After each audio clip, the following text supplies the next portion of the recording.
são todos de 2015. É como se o Legislativo tivesse ouvido o pedido de clemência do Judiciário para que outras portas se abram, porque o Judiciário não aguenta mais. Vocês como operadores do direito, precisam conhecer outros meios de resolver o problema dos clientes de vocês e ganhar dinheiro, né, galera? Então, se vocês saírem daqui vendendo arbitragem como método mais barato, vocês podem estar fazendo propaganda enganosa para o cliente de vocês, porque vocês têm que fazer conta, né? Meio estranho falar isso para estudante de direito, mas enfim, vamos fazer contas. Por quê? Vocês precisam saber o valor da causa do cliente de vocês, como é o que o regulamento interno da instituição que vocês estão escolhendo diz sobre custas, honorários e tudo mais, e dizer para ele se realmente vai ser o mais barato. De repente, o que o seu cliente esteja procurando não é o mais barato, sim o mais rápido. E é nessa hora que te abre a possibilidade de fazer a equação tempo, dinheiro, entendeu? Você joga a possibilidade para o seu cliente e ele fala se ele prefere pagar mais para ter o problema dele resolvido em menos tempo. Bom, inicialmente era isso que eu queria tratar com vocês, porque vocês são eu vim aqui praticamente para plantar uma sementinha no coração de vocês. Advogado ainda é muito resistente à arbitragem justamente por esse sentimento de exclusão que aconteceu nesse artigo 21.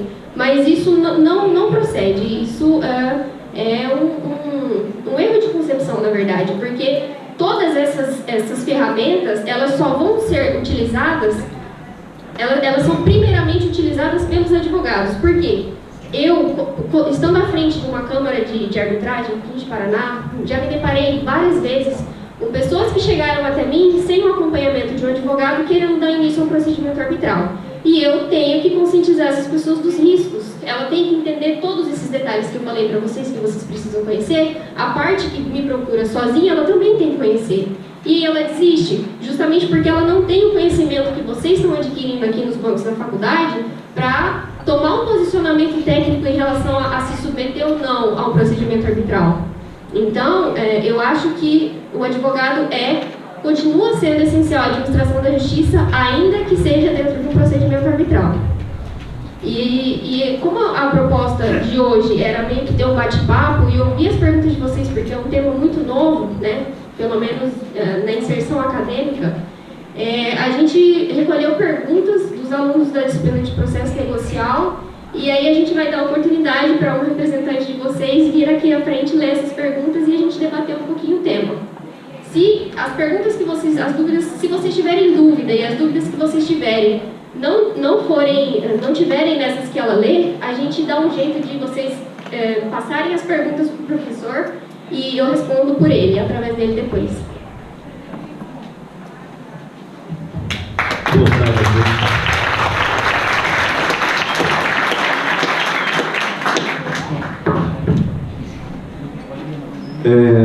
Boa tarde a todos.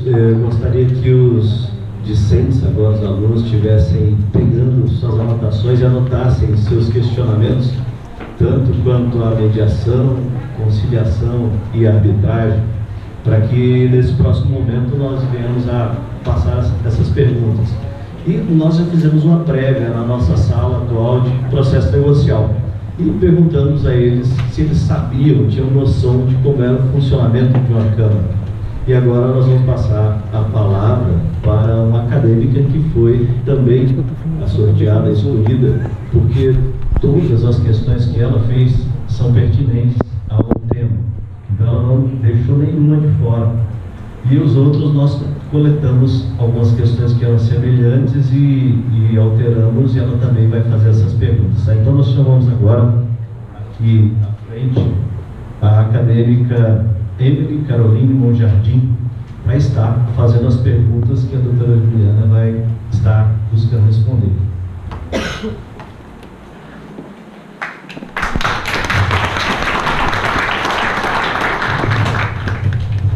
Boa tarde a todos presentes. A pergunta elaborada pela turma. A primeira pergunta: como iniciar um processo arbitral? Então, o início de um processo arbitral é semelhante ao início de um processo judicial. A diferença é que, por exemplo, na minha Câmara a gente ainda não tem um sistema totalmente eletrônico, né? Então ainda é aquela do papel. Você leva lá o seu pedido inicial no papel papel com todas as provas, e aí a gente te explica como funciona o andamento do processo. Mas o início se dá da mesma forma que na justiça comum, com a vantagem de não ser nada distribuído por sorteio. A segunda pergunta, qual a base legal da Câmara Arbitral? Então, essa pergunta eu até acho que eu tinha incluído depois, porque eu tinha falado para vocês lerem, né, a legislação pertinente, mas a primeira legislação que regulamentou a arbitragem no Brasil é a Lei 9.307 de 1996. Na arbitragem, é prescindível a figura do advogado? Então, na minha concepção porque eu, estando à frente de uma Câmara Arbitral, digo para vocês que as pessoas, o usuário final, não tem coragem de participar de um procedimento arbitral se ele não estiver acompanhado por um advogado. E se o advogado demonstra que tem conhecimento do que seja um procedimento arbitral, certeza que vai casar essa ideia aí. Em quais casos precisa da figura do advogado? Então, na CAMAGE hoje a gente vai fazer uma reforma no regimento para exigir que todas as pessoas estejam acompanhadas de advogado. Não é a melhor das opções em termos de mercado, né, porque as pessoas gostam de ter acesso livre a qualquer coisa, mas infelizmente no curso do processo existe muita dificuldade, então para a CAMAGE agora vai ser necessário que todo mundo esteja acompanhado de advogado. E após um acordo fechado e documentado, existe a possibilidade dele ser revisto pelo órgão judiciário? O que existe é a possibilidade de o órgão judiciário rever a legalidade de como o termo de acordo foi firmado, como as pessoas se submeteram ao procedimento arbitral. Porque depois, a materialidade do acordo, ela não pode ser revisada por nenhum juiz. Ela pode ser questionada quanto ao rito, e aí o que acontece com esse acordo que é questionado e anulado quanto ao rito? Começa desde o começo, lá na Justiça Comum. Invalida tudo o que aconteceu na Câmara e começa desde o começo lá na Justiça Comum. O que não pode ter é, por exemplo, reforma de acordo, revisão de sentença arbitral no conteúdo material, isso não pode existir. Outra pergunta, que também foi objeto da sua palestra, é que os árbitros ou outros atores do procedimento arbitral podem ser a testemunha posteriormente?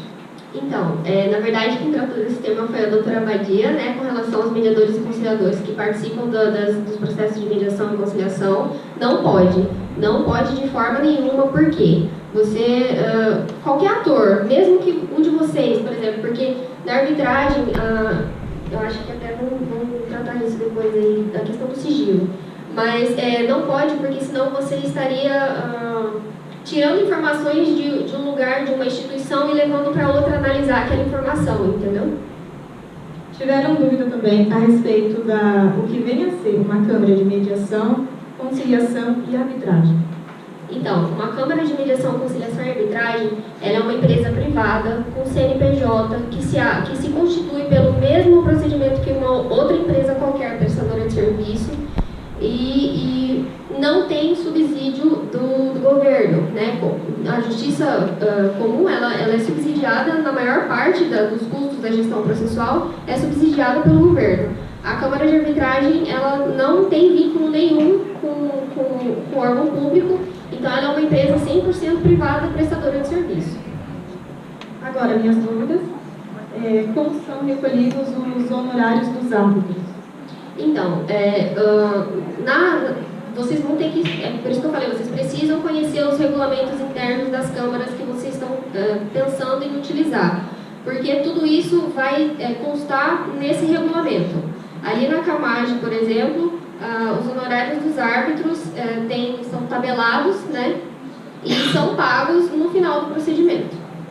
E o pagamento desses honorários pode ser convencionado entre as partes. Mas isso lá no começo, no início do procedimento, eles já convencionam como vão ser pagos os honorários dos árbitros no final do processo. Ou meio a meio, ou parte vencedora paga depois que receber da parte devedora, ou parte devedora porque pagou mal, paga 2 vezes. Como estimar a taxa de registro, administração? É aquela questão de você estar atenta mesmo ao regulamento interno, porque todas essas questões, elas são previstas, elas precisam estar previstas dentro do regulamento. Por exemplo, ali na CAMAGE a gente tem uma taxa de abertura, né, E depois no final do procedimento tem os honorários da própria CAMAD, além dos honorários do árbitro. Então seria como a remuneração da CAMAD ficar arrastada para depois do processo. Outra dúvida é na hipótese de inadimplemento da taxa de manutenção, honorário e peritos, ou qualquer outra despesa, quem efetuará esse pagamento? Então, na sentença arbitral, a sentença arbitral é título executivo judicial e nela consta a responsabilidade pelo pagamento de todos esses honorários. Como é um título executivo judicial, eles podem ser executados na justiça comum, porque a Câmara ela não tem poder de coerção, então ela não pode entrar na conta de ninguém, ela não pode sequestrar bem de ninguém, nada disso a Câmara pode fazer, porque é uma instituição privada e também não seria nem legal conceder esse tipo de poder a uma instituição privada que nem tem órgão fiscalizador, né? Então ela não pode fazer isso. A questão da execução desses honorários ela tem que ser feita na justiça comum. Em havendo múltiplas partes como requerentes, como se dá o processo de recolhimento dessa taxa? Então, tudo convencionado na convenção de arbitragem que dá início ao procedimento arbitral, sempre.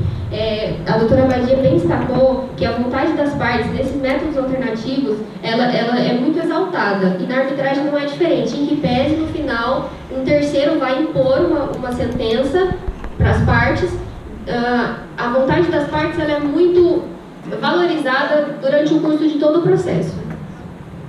Última pergunta.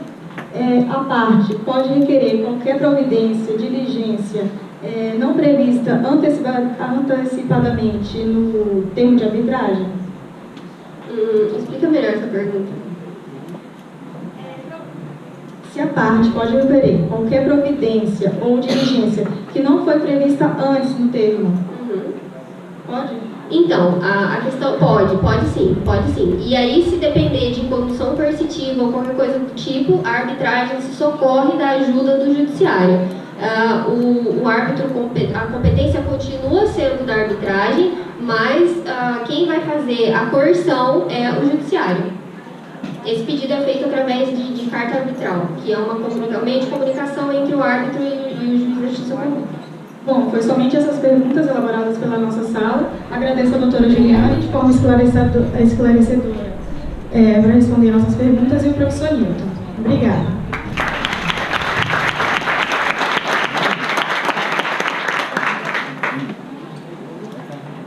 Bem, agora chegou o momento que vocês podem fazer questionamentos. Quem tem alguma pergunta a fazer sobre mediação e conciliação, da doutora Maria Badia, ou arbitragem da doutora Juliana, está aberto o microfone, ou anotem e levantem a mão para a gente buscar as questões.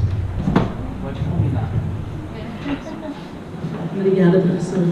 Boa tarde, às palestrantes, parabéns, parabenizar as duas. Boa tarde aos queridos alunos, estão aí muito comportados hoje, parabéns.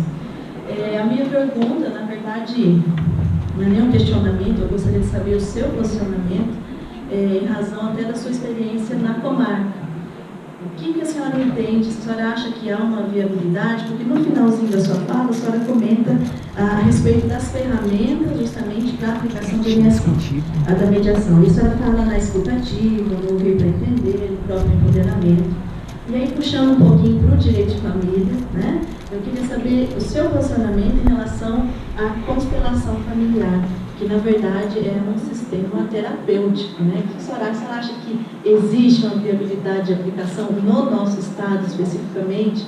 Se pode funcionar, a senhora enquanto já como juíza, a senhora atuou, a senhora acha que como seria recebida essa técnica terapêutica? Porque ela não deixa de ser também, de certa forma, um empoderamento, A gente trabalha isso na disciplina e eles ficam assim pensando como é que seria, se seria por meio de palestras antes de chegar, ou se o próprio juiz poderia ser treinado nesse sentido, porque é uma técnica terapêutica, E eu queria saber o seu posicionamento, o que a senhora acha nesse sentido? Coincidência, eu terminei de fazer um treinamento de constelação familiar 2 semanas atrás.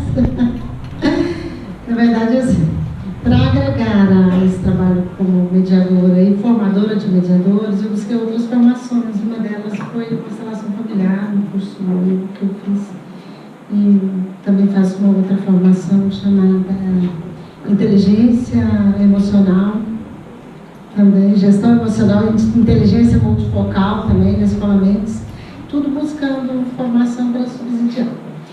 Eu tenho notícias, já vi até um palestrante, um juiz da Bahia, que aplica a constelação, é bem conhecido ele, ele é bem conhecido. Ele aplica a constelação familiar, ele é juiz de família e aplica, utiliza métodos para nas resoluções de casos de família. E então, até já foi mostrado no Jornal Nacional, fantástico, eu esqueci o nome dele, Reni, alguma coisa assim. Então, tem aplicação assim. Lá em Goiás, eu passei uma temporada em Goiás, a Universidade Católica de Goiás, PUC, o DIFS, a Universidade Católica, ela tem uma parceria com o Tribunal de Justiça de Goiás e lá tem um centro de mediação. E as mediações feitas no núcleo que funciona na Faculdade de Psicologia da Católica aplica a constelação. É a experiência que eles têm, então, em Goiás, uma aplicação de constelação em casos familiares, é lá na universidade e é uma equipe formada por mediadores da universidade e mediadores do tribunal. A experiência é muito interessante. Eu, particularmente, nunca atuei numa mediação que se utilizasse a técnica da constelação, mas fazendo o curso, é claro que eu enxerguei muitas ferramentas que pode trazer, não é a constelação em si, pegar as pessoas e fazer uma constelação, não, mas traz princípios da constelação, recursos da constelação para trabalhar no processo de mediação familiar, que ele vai trazer muito melhor resultado para todos. Então, é aplicável sim. Mas a viabilidade em Rondônia. Bom, eu mostrei, vocês viram, nós estamos só na formação de conciliadores. Expliquei que, no primeiro momento, os tribunais podiam formar separado. Eu fui a formadora de conciliadores, na época eu não tinha formação em mediação. Mas o Tribunal de Justiça está se aparelhando para isso. E ele precisa formar a equipe de formadores. Não é possível contratar um formador que venha para cá e fica... São 100 horas a formação do mediador. Ele não tem jeito de ficar aqui, a custo o quê?